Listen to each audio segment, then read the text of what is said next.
बिस्मिल्लाहिर्रहमानिर्रहीम। अस्सलाम वालेकुम। अगर आपने अभी तक मेरा चैनल सब्सक्राइब नहीं किया तो सबसे पहले लाइक, शेयर और सब्सक्राइब करें और बेल आइकन के बटन को ज़रूर प्रेस करें ताकि नई आने वाली वीडियोस आप सब तक पहुंच सकें। आज इस वीडियो में मैं आपको बताऊंगी कि किस तरह आप अपनी परेशानी और तकलीफ़ को अजर व सवाब में बदल सकते हैं। वीडियो को एंड तक देखिएगा ताकि आपको हर एक चीज़ वाज़ेह हो जाए। ये आजमाइश, ये तकलीफ़ कुछ वक्त की है, फिर होगा वही जो तुम्हारी दुआओं में है। बस तुम सब्र करो। तकलीफ़ तो वाकई बहुत होती है। जब अज़ियत के आगे दिल बेबस हो जाता है और जहन उलझ जाता है, जब रोते रोते रात गुजर जाती है और पता ही नहीं चलता। परेशानी हर लम्हे जहन से चिमटी रहती है और बिना सोए दिन निकल आता है।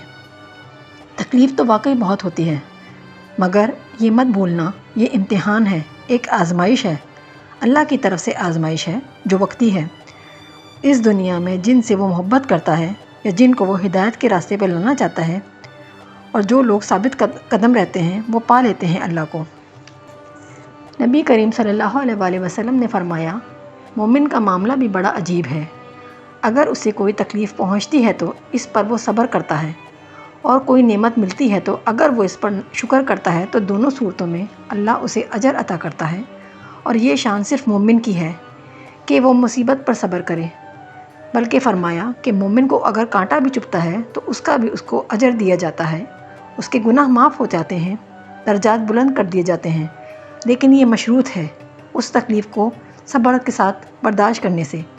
अगर वो शिकवा करता है, नाशुक्री करता है, तो तकलीफ़ तो कम नहीं होती, मगर उसका अजर ज़ायल कर दिया जाता है। इसलिए जब अहले ईमान को कोई तकलीफ़ पहुंचती है तो वो कहते हैं, इन्ना लिल्लाहि व इन्ना इलैहि राजिऊन, कि हम उसी के हैं और हमें उसी के पास लौट कर जाना है। तो ये वो अमल है जो उनकी तबीयत के अंदर ठहराव पैदा करता है। ज़िंदगी में ऐसा कभी नहीं होता कि इंसान कोई परेशानी या कोई तकलीफ़ ना देखे। हर इंसान पर कोई ना कोई तकलीफ़, कोई ना कोई दुख या कोई ना कोई परेशानी ज़रूर आती है। ये तकलीफ़ें, ये परेशानियाँ, ये आजमाइशें अल्लाह की तरफ से होती हैं और इनकी हिकमतें होती हैं। ये अल्लाह की तरफ से बंदों को आजमाया जाता है कि अगर मैंने उसको दौलत दी तो उसका रवैया क्या होगा, ये मेरी और मेरी मखलूक के साथ किस तरह बर्ताव करेगा, और अगर कोई दुख या तकलीफ़ में मुब्तला किया तो ये वो वक्त कैसे गुजारेगा। आया सब्र और बर्दाश्त से, शुक्र करते हुए, या शिकवा और शिकायत में नाशुक्री के साथ गुजारेगा। अल्लाह करीम ने कुरान पाक में इरशाद फरमाया है कि हम तुम्हें लाजमन आजमाएंगे, खौफ के एहसास से, भूख से, बीमारी से, तुम्हारे नफ्स से, फ़िक्र फ़ाक़े से, जान के नुकसान से, माल के नुकसान से, मेहनतों के हासिल के ज़ाय हो जाने से। ए नबी, कह दें इन लोगों से, जब कोई मुसीबत या आजमाइश आए तो ये कहें कि हम अल्लाह के हैं और हमें अल्लाह की तरफ लौट के जाना है। इंसान की ज़िंदगी में जब कोई परेशानी, बीमारी, दुख या कोई गम आता है तो वो ये सोचता है कि ये तकलीफ़, ये परेशानियाँ मुझ पर क्यों आई हैं। लेकिन उसका दिल बताता है, जैसा कि सहाबा कराम हुज़ूर अकरम सल्लल्लाहु अलैहि वसल्लम से जब कोई सवाल करते थे तो वो फरमाते थे कि अपने दिल से पूछो, तुम्हारे अमाल की हर खबर तुम्हारे दिल को है। ये दिल बताता है कि ज़िंदगी कैसे गुजारी, ये तकलीफ़ आजमाइश है या सज़ा। अपना एहतसाब करो पूरी ईमानदारी के साथ, अपना दिल खुद गवाही देगा। अगर कोई मुसीबत या परेशानी या दुख में आपका दिल नरम हो रहा है, अपने गुनाह याद आ रहे हैं, जो गलतियां की हैं वो आंखों के सामने बार बार आती हैं, और आपका दिल अल्लाह से माफ़ी मांगने को चाहता है, आप अल्लाह की तरफ रुजू करते हैं, तो ये आजमाइश है।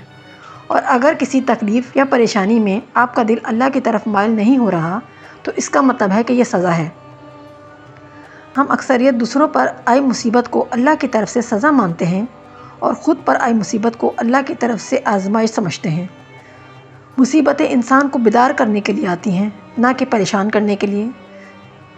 जो शय भी हमें बर्दाश्त की सलाहियत अता करती है वही उसका इलाज है। जैसे आपको मालूम है कि बुखार बहुत तेज़ चढ़ा होता है, लेकिन उस शिद्दत को बर्दाश्त कर सकते हैं जिससे बुखार में कमी आ जाती है। हर काम और अमल का एक ही हल है, बर्दाश्त। किसी भी इंसान पर मुसीबत या परेशानी दो वजह से आती हैं, या तो वो बहुत नेक है या बहुत ज़्यादा गुनाहगार। اگر وہ بندہ یا بندی بہت نیک عبادت گزار ہے تو یہ اس کی آزمائش ہو سکتی ہے، اور اگر کوئی انسان گناہ گار ہے، گناہوں میں ڈوبا ہوا ہے، تو وہ دکھ، تکلیف یا بیماری اس کی سزا ہو سکتی ہے۔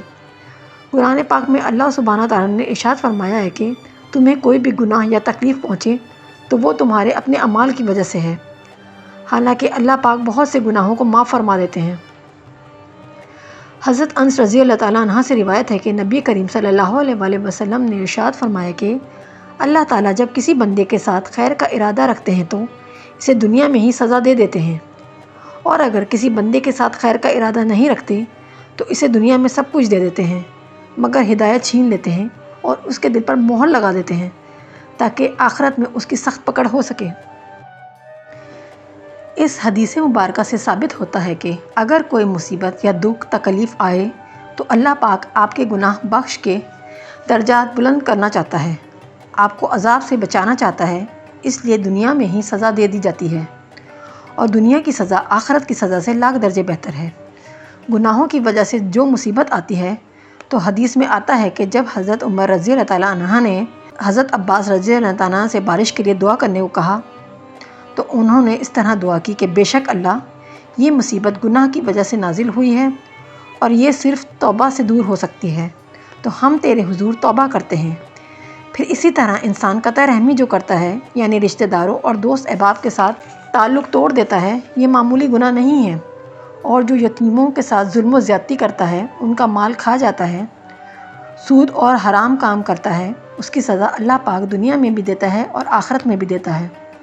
اگر وہ اس آزمائش یا تکلیف میں سنبھل جاتا ہے، گناہوں سے توبہ کر لیتا ہے، اپنے معاملات درست کر لیتا ہے اور اللہ سے قریب ہو جاتا ہے تو اللہ اس کی مشکل آسان کر دیتا ہے، اور یہ آزمائش اور مصیبت اس کے لیے امتحان نہیں ہوتا بلکہ ایک نعمت ہوتی ہے کہ وہ دنیا میں ہی سنبھل جاتا ہے اور اپنی زندگی کو سیدھی راہ پر چلا لیتا ہے اور آخرت کی پکڑ سے بچ جاتا ہے۔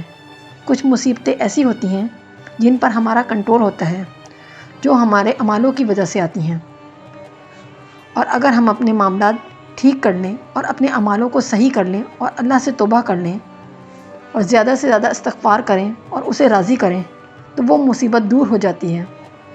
بے شک اللہ بہت رحیم ہے۔